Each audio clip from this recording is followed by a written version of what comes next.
So hey everyone and welcome back to help coding. So आज की video में हम देखेंगे एरो फंक्शन के बारे में। सो इस वीडियो में जानेंगे व्हाट इज एरो फंक्शन, क्यों यूज़ किए जाते हैं and what is the syntax of arrow function and सबसे मेन नॉर्मल फंक्शन और एरो फंक्शन में क्या डिफरेंस है, क्यों यूज़ किया जाता है। तो आइए चलते हैं। और जिसने मेरी लास्ट वीडियो नहीं देखी नॉर्मल फंक्शंस पे, डू वॉच, क्योंकि आपको काफ़ी रेफरेंस और काफ़ी हेल्प मिलेगी फंक्शंस के बारे में जानने के लिए। तो प्लीज़ डू वॉच एंड उसके बाद एरो फंक्शन ज़रूर देखें, तो तभी आप इसके बीच में डिफ्रेंशिएट अच्छे से कर पाएंगे।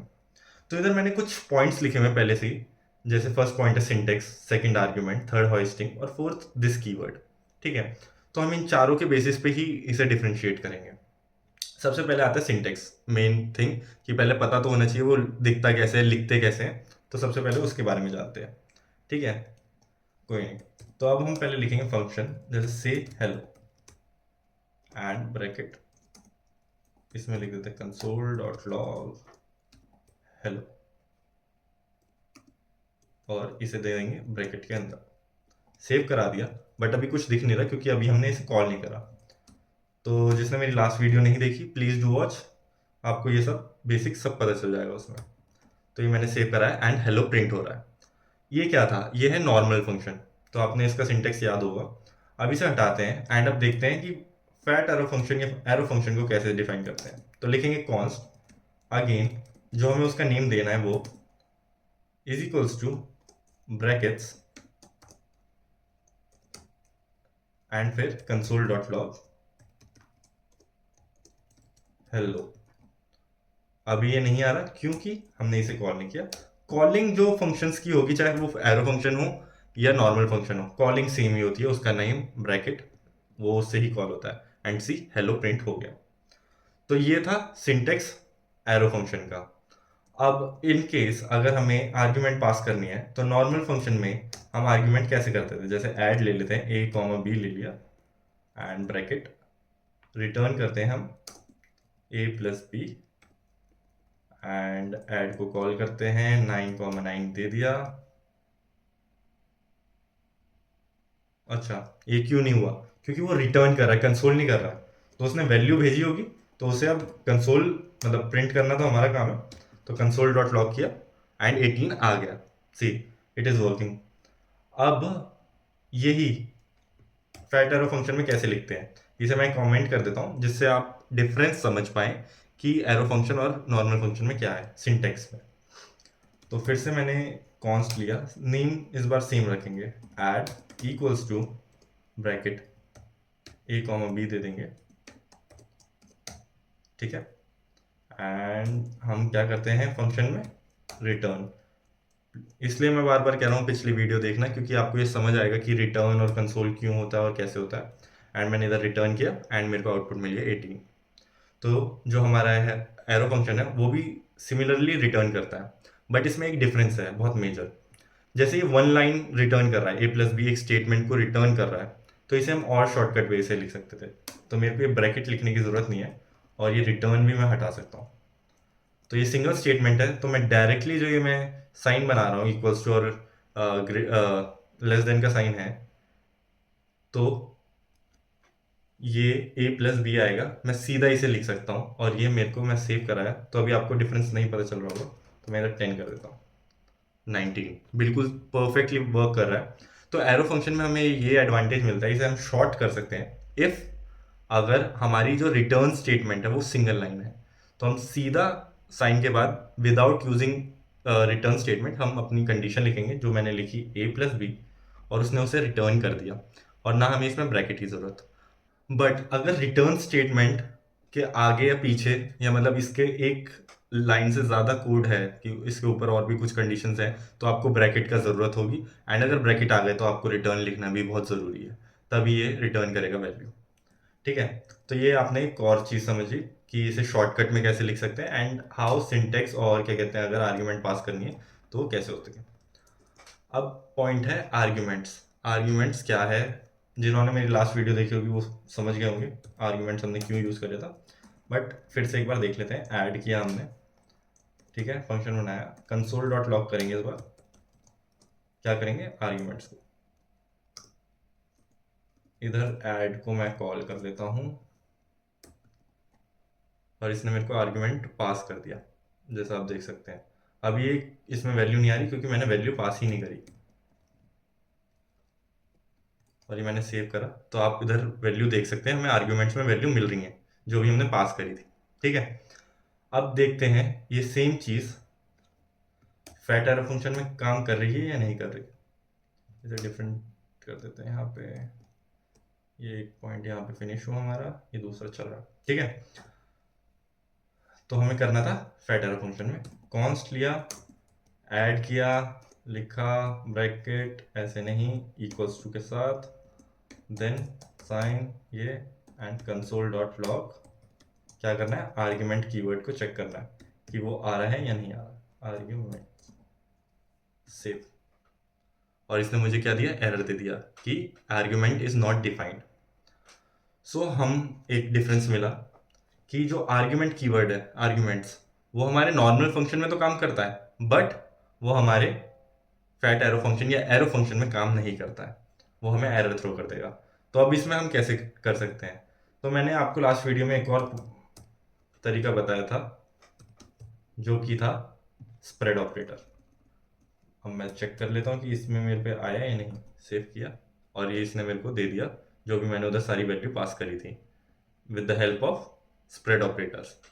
ठीक है, ये काफ़ी इंपॉर्टेंट कॉन्सेप्ट है, इसे आगे और डिस्कस करेंगे, बट जिसने लास्ट वीडियो देखी है उसे भी थोड़ा आइडिया होगा, और आगे प्रॉपरली इसे डिस्कस करेंगे जब एरे की हम वीडियो बनाएंगे। तो इसे अब मैं कमेंट आउट कर देता हूँ, सॉरी कमेंट कर देता हूँ।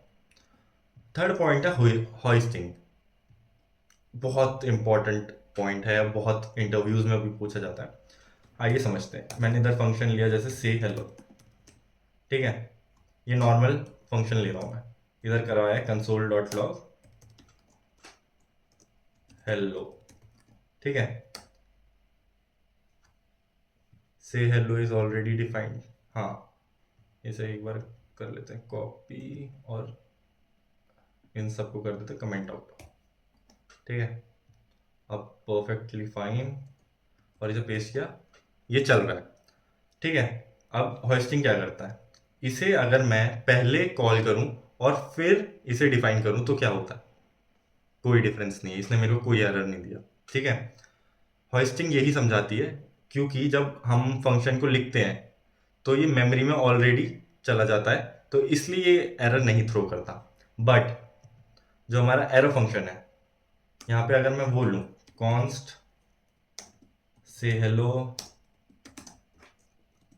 ये आप बार बार लिखेंगे तो आपको भी याद हो जाएगा इसका सिंटेक्स, तो एक दो बार लिख के देख लेना क्योंकि बहुत यूज़ होता है ये। और हेलो मैंने करा सेव, और ये क्या मेरे को एरर दे रहा है, कैन नॉट एक्सेस से हेलो बिफोर इनिशियलाइजिंग।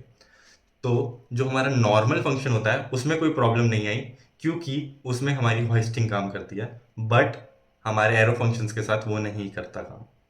तो इसे मेरे को पहले डिफाइन करना है एंड देन ही मैं इसे कॉल कर सकता हूँ, और ये देखिए चल गया।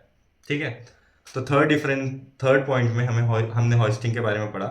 नॉर्मल फंक्शन जब हम कोड लिखते हैं और कोड को रन करते हैं तो वो गो थ्रू में ही उसे अपने मेमोरी फेज में ले लेता है नॉर्मल फंक्शन को, इसलिए उसने मेरे को एरर थ्रो नहीं किया, और जब भी वो कॉल हो, चाहे पहले हो या बाद में हो, वो उसे प्रिंट करवा देता है या उसे कॉल कर देता है।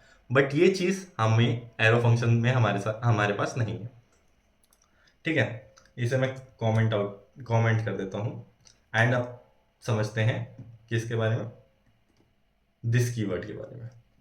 तो मैं इधर इसे समझाने के लिए एक ले लेता हूँ ऑब्जेक्ट जो कि obj है। ठीक है, इसमें ले लेते हैं वैल 22, और एक और में ले लेते हैं फंक्शन को, माय फंक्शन। इधर फंक्शन को कॉल करा देते हैं सीधा, ये हमने नॉर्मल फंक्शन कॉल करवाया। ठीक है, नेम दे देते हैं जैसे चेक, और इसमें करा देते हैं कंसोल डॉट लॉग। हमें देखना है दिस डॉट वेल को हम प्रिंट करा के देख लेते हैं। ठीक है, तो मैंने इधर अपना ऑब्जेक्ट बना लिया, अब इसे कॉल कर लेते हैं obj डॉट माई फंक्शन। ठीक है, और सेव करवाते हैं। तो इसने मुझे दे दिया 22। क्यों? क्योंकि जो ये दिस कीवर्ड है ये किसे ले रहा है, वो इस ऑब्जेक्ट की वैल्यू को ले रहा है जो इसमें वेल आ रहा है। ठीक है, एक बार मैं इसको वेल हटा के दिखा देता हूँ कि हमें क्या मिलता है। इधर देखिए, इसने मुझे इस ऑब्जेक्ट को ही रिटर्न कर दिया दिस में। आप देख सकते हैं उसकी वैल आ गई और माई फंक्शन आ गया। यही दो इसमें इसकी प्रॉपर्टी या कीवर्ड्स बोल दीजिए। ठीक है, अब यही अगर मैं फैट एरो फंक्शन के साथ करूं तो ये क्या होगा। जैसे मैंने चेक दे फंक्शन,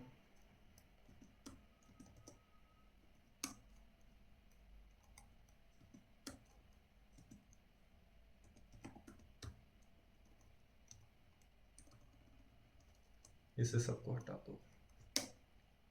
ठीक है, ये मैंने कॉल किया। अब आप देख सकते हो इधर ये क्या आ रहा है, विंडो आ रहा है।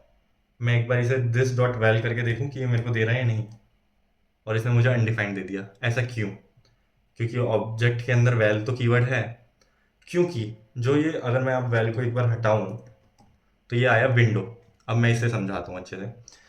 क्योंकि जो हमारा एरो फंक्शन है उसमें जो दिस होता है वो हमारा जो करंट ऑब्जेक्ट है उसे नहीं लेता। वो जो हमारा विंडो होता है जो पेरेंट में आता है वो उसे लेता है, और इधर इसका पेरेंट क्या है, विंडो। तो जो विंडो है ये उसे कंसीडर कर रहा है दिस में, एंड उसमें कोई वैल नाम का कीवर्ड नहीं था, तो इसलिए इसने हमें क्या दिया, अनडिफाइंड। बट यही बात हमारे नॉर्मल फंक्शन में आती है, तो वो जो जब दिस कीवर्ड यूज करता है उसको वो उसी का जो ऑब्जेक्ट होता है उसे ही कंसीडर करता है। तो इसलिए ये एक बहुत मेजर डिफरेंस है नॉर्मल फंक्शन और फैट एरो फंक्शन में। तो एक बार गो थ्रू कर लेते हैं हमने क्या क्या समझा आज की में।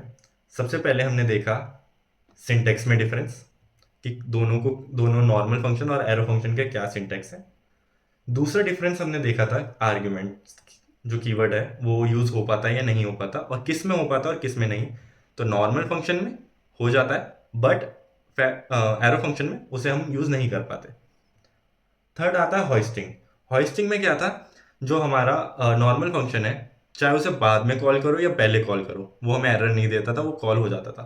बट हमारे एरो फंक्शन में ये नहीं होता। वो जब तक डिफाइन नहीं करेंगे उससे पहले हम उसे कॉल नहीं कर सकते।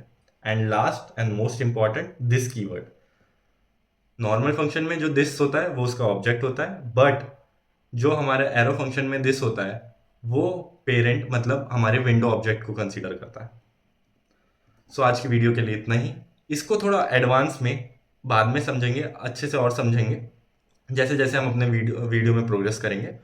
अब आपको एक बिगनर लेवल का एरो फंक्शन के बारे में नॉलेज हो गई होगी। And so that's it, and stay tune.